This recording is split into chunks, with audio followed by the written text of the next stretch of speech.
সাবিলা তো শুরুতে এসেই লিচুর বাগান দিয়ে কি যে আগুন লাগিয়ে দিল। আমার কাছে না এই বিষয়টা কেমন শুনতেই ভালো লাগে না, যে বড় পর্দা ছোট পর্দা। অসম্ভব ভালো অভিনয় করেছে সাবিলা, এবং ইনশাল্লাহ ইন ফিউচারও আমরা একসাথে কাজ করব। সাবিলা তো লিচুর বাগান দিয়ে তাণ্ডব লাগিয়ে দিয়েছে, পাগল করে দিয়েছে সবাইকে। আসলে সাবিলার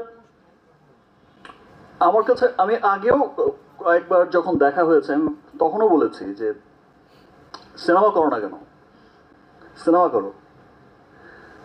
তো আর আমার কাছে না এই বিষয়টা কেমন শুনতেই ভালো লাগে না, যে বড় পর্দা ছোট পর্দা।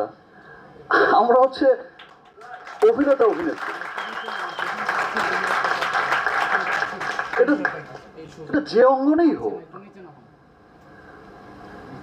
আমরা টেলিভিশনও করব, আমরা সিনেমাও করব, আমরা আবার স্টেজ পারফরমেন্সও করব। আমাদের কাজই হচ্ছে মানুষকে বিনোদন দেয়া। সো আমার কাছে মনে হয় না বিষয়টা, আমার কাছে মনে হয় যে এখন আর পৃথিবীতে ওই বিষয়টা চলে না, যে ভাই কোন পর্দার মানুষ ভালো অভিনয় শিল্পী কিনা সেটাই হচ্ছে দেখার বিষয়, সে যেই অঙ্গনেই কাজ করুক। আর সাবিলা তো শুরুতে এসেই লিচুর বাগান দিয়ে কি যে আগুন লাগিয়ে দিল। আমরা সব সময় কিন্তু বলতাম একটা কথা, সেটাই বলতাম, বাংলা সিনেমা আরেকটা স্টার হিরোইন পেয়ে গেল। অসম্ভব ভালো অভিনয় করেছে সাবিলা, এবং ইনশাল্লাহ ইন ফিউচারও আমরা একসাথে কাজ করব।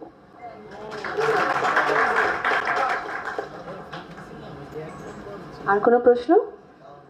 হ্যালো ভাই, আসসালামু আলাইকুম। আমি ইমো চ্যানেল 24 কাজ করি।